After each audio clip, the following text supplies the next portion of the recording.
Dios le bendiga otra vez con ustedes aquí su siervo Rafael Marrero, siervo de Dios y del Señor Jesucristo, sirviendo en la iglesia First Baptist Church en Birmingham, Ohio, que pastorea el doctor Marvin Osborne, allí en la ruta 60, desde el pueblo de Vermilion hacia Wakeman, una iglesia de habla inglesa. Le invitamos a que nos visite si entiende el inglés. Allí va a recibir palabra de Dios y va también a recibir amor de Dios, todo conforme a la palabra de Dios. Allí servimos al Señor en aquello que Dios nos ayuda y nos permite hacer por su gloria y para su gracia. O por su gracia, perdón, y para su gloria y honra. Si usted está disfrutando de estos videos, le invito a que los comparta con aquellos familiares y amistades y conocidos suyos que prefieran recibir la palabra de Dios en español y puedan disfrutar de escuchar la palabra de Dios. Y vamos a terminar en este devocional con el Salmo 22. Vamos a ver las últimas dos profecías que escribió el rey David.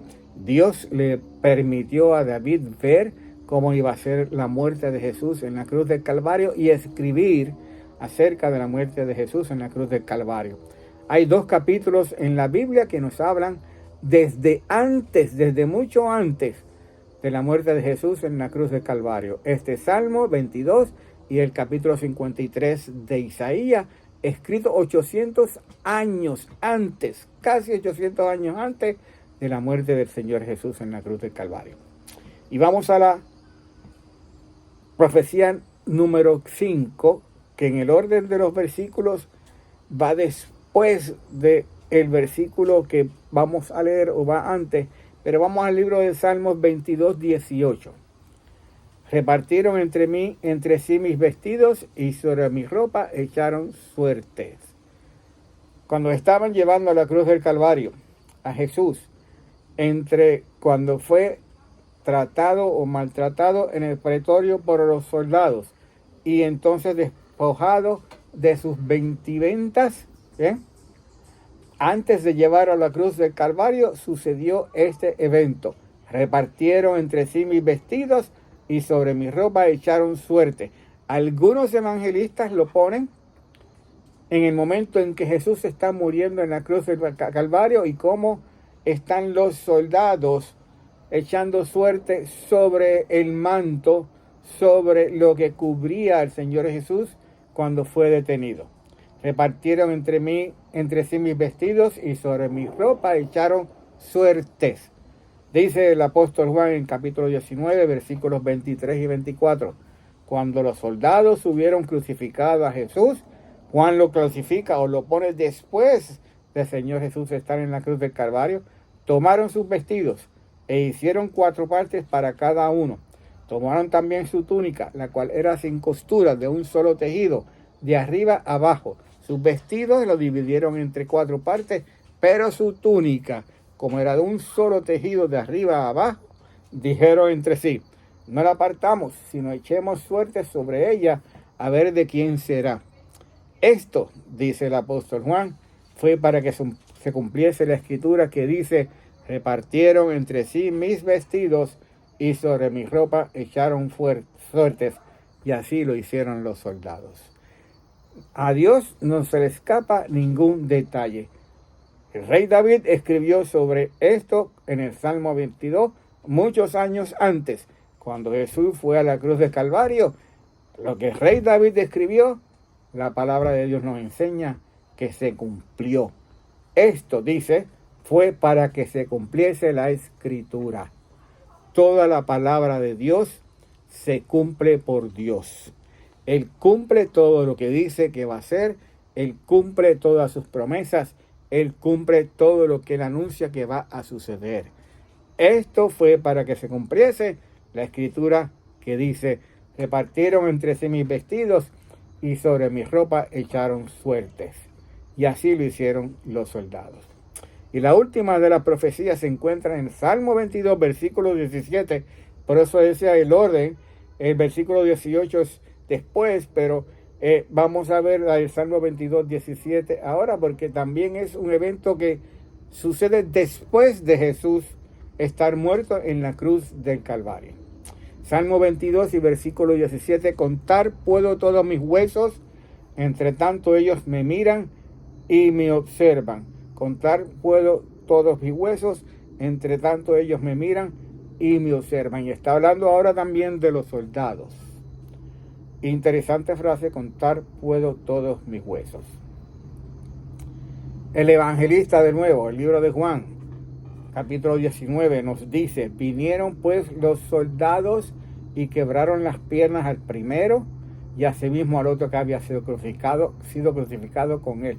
Recuerden que eran tres, Jesús en el medio, dos criminales a su lado, y vinieron los soldados para asegurarse de que la persona moría, que estaba muerto o que si estaba vivo iba a morir. Le quebraban las piernas a uno y después al otro que estaba crucificado con él. Pero cuando llegaron a Jesús, dice la palabra, cuando le vieron ya muerto, Jesús había muerto ya del dolor, de la agonía, del sufrimiento, de haberse quedado prácticamente sin energía, sin fuerza, bien, sediento, como leímos, tengo sed, ¿verdad?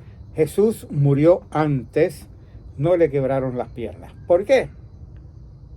Dice de nuevo el salmista: estas cosas sucedieron para que se cumpliese la escritura, no será quebrado hueso suyo. No será quebrado hueso suyo. 6 profecías acerca del Señor Jesús escribió David en el Salmo 22.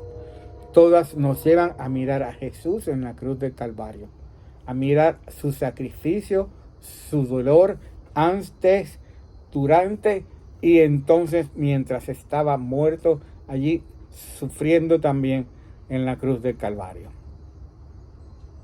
Miremos al Señor Jesús. Para salvación y vida eterna, su muerte en la cruz era necesaria. Él pagó el precio por nuestros pecados. Dios no pudo mirarlo, Dios lo abandonó y lo dejó. Por eso el Señor Jesús dijo desde el principio: Padre mío, ¿por qué me has abandonado? ¿Por qué me has dejado solo? Y Él murió allí, el justo, por los injustos. Al que no conoció pecado, Dios por nosotros lo hizo pecado. Él pagó el precio de nuestros pecados. Como dice el apóstol Juan, para que todo aquel que en Él crea no se pierda, mas tenga vida eterna. Padre, gracias por este precioso salmo y las palabras que escribió el rey David desde su tiempo, Padre amado, hacia la cruz del Calvario, Señor, muchos años después, Padre amado. Él vio, le diste el privilegio de ver, Padre amado, la muerte horrenda de Cristo Jesús, Padre Santo, y sí es un privilegio, porque de esa manera Él supo en quién estaba creyendo. Tomás, aún en los tiempos de Jesús, no pudo creer hasta que no viera a Jesús, sus manos horadadas, sus pies horadadas, y también el costado donde fue lanzado donde fue penetrado con una lanza. Padre, bienaventurados los que no ven y creen. Y aquí estamos, Señor, ante ti, leyendo este salmo, Padre amado, reafirmando una vez más nuestra fe, creyendo en Jesús como nuestro Señor y Salvador, y rogando por aquellos que no tienen todavía a Cristo Jesús. Padre amado, que tu Espíritu Santo utilice este salmo para llevarlos a mirar a Cristo, su muerte, su resurrección de entre los muertos al tercer día, y recibirlo como Señor y Salvador. Gracias, Padre, por el nombre de Jesús que oramos. Amén.